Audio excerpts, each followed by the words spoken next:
On se retrouve pour la vidéo number 5. Et ouais, on est déjà à la 5e vidéo. Je suis très ravie de vous retrouver. J'espère que vous allez très bien. En tout cas, moi ça va très bien.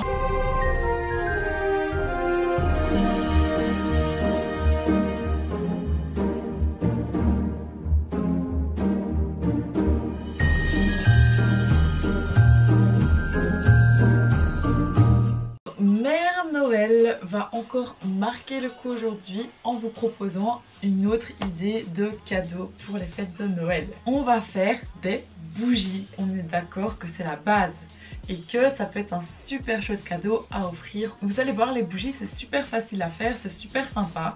Par contre, il y a quelques règles à connaître avant de vraiment se lancer dans la bougie pour ne pas faire de bêtises. Je vais vous les expliquer le plus clairement possible. Vous allez voir, il y a 2-3 trucs à maîtriser et après ça ira tout seul.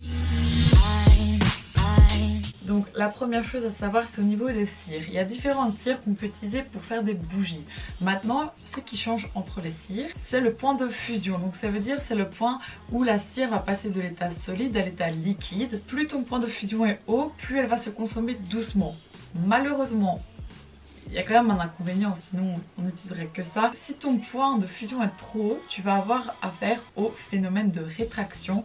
Ça veut dire que ta bougie elle va se rétrécir. Donc c'est par exemple le cas de la cire d'abeille. La cire d'abeille est une très bonne cire parce qu'évidemment elle est beaucoup plus durable dans le temps. Donc les solutions avec ça, c'est d'ajouter des huiles végétales ou alors un beurre. Maintenant tu peux aussi fusionner la cire d'abeille avec d'autres cires.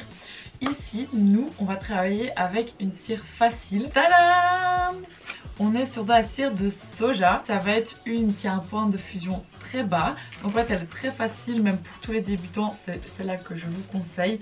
Et alors, vous pouvez aussi l'utiliser en huile de massage. Donc ça veut dire que quand vous allez la faire fondre, vous pouvez utiliser de l'huile pour masser quelqu'un ou vous masser vous-même. Et en plus de ça, vous n'avez pas besoin d'ajouter d'huile, donc c'est vraiment pas de chichi et vous pouvez vraiment vous concentrer sur la couleur, l'odeur de la bougie.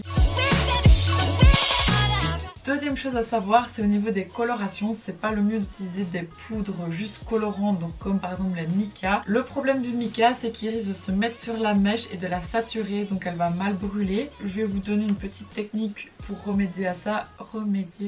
Et alors la solution, c'est de trouver des colorations naturelles, c'est-à-dire tu peux trouver dans des huiles végétales ou des huiles essentielles, comme on a vu dans les savons hier. Ben voilà, tu peux trouver des huiles qui colorent légèrement. Tu peux aussi aller dans les poudres, genre la poudre d'ortie ou les aînés pour faire un peu des couleurs vertes. Enfin voilà. Par exemple le curcuma pour du jaune. C'est à toi d'être créatif pour trouver les couleurs que tu veux. Bon, maintenant c'est une prévention.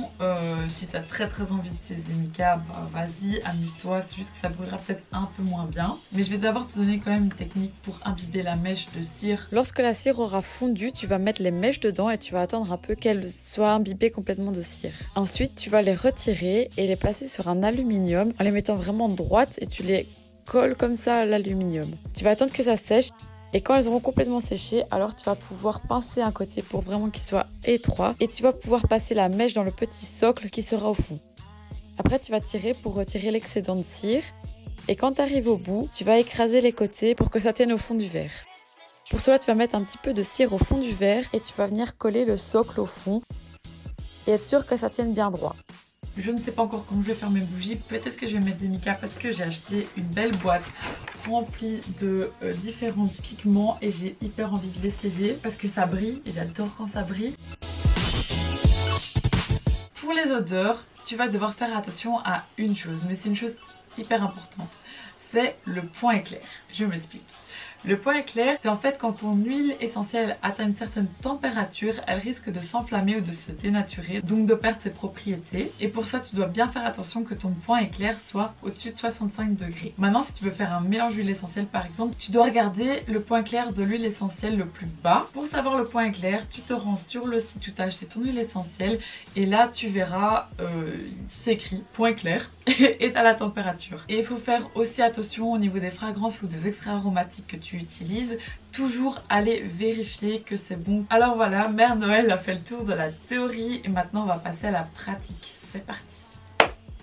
Premièrement, tu vas remplir ton berlin ou ton récipient complètement de cire de soja. Enfin, ça dépend après le contenant de ta bougie évidemment. Et après, tu vas aller le mettre au bain-marie le temps qu'il fonde complètement. Alors je vais faire une première étape que tu n'es pas obligé de faire, mais c'est pour faire un effet sympa à la fin sur les bougies. Donc là je vais mettre des micas dans mes cires. Ensuite j'ai récupéré de l'année passée un calendrier de l'Avent en chocolat et évidemment j'ai pris juste le plastique. Comme ça je peux les remplir avec de la cire et en faire des nouvelles petites formes. C'est un peu aussi une idée pour faire du zéro déchet. Voilà, donc j'ai d'abord fait ça avec du rose et puis j'ai reproduit la même chose avec du brun. Ensuite je vais réaliser les bougies. Donc j'ai commencé par une première bougie brune. Donc dans un premier temps j'ai pris juste la cire que j'avais besoin. Évidemment j'en ai pas pris assez, vous allez voir par la suite. J'ai incorporé directement les huiles essentielles à l'intérieur. J'ai bien regardé que le point de fusion était au-dessus de 65 degrés. Donc j'ai utilisé l'huile essentielle de cannelle où le point de fusion est à 88 degrés. Et j'ai utilisé également de la menthe poivrée où le point de fusion est à 67 degrés. Au final j'ai craqué, j'ai mis des micas partout. Premièrement, je vais commencer à préparer ma chantilly parce qu'il faut qu'elle refroidisse par la suite. J'ai donc ajouté des micas bruns et j'ai bien mélangé le tout et j'ai laissé refroidir. En attendant, j'ai commencé à préparer le fond de ma bougie et là j'ai utilisé un colorant caramel. Bon après comme tu peux le voir, il se dilue pas super bien avec la cire. Donc voilà, c'est peut-être à déconseiller. Ensuite, j'ai mis la cire dans le bougeoir et j'ai attendu que ça sèche.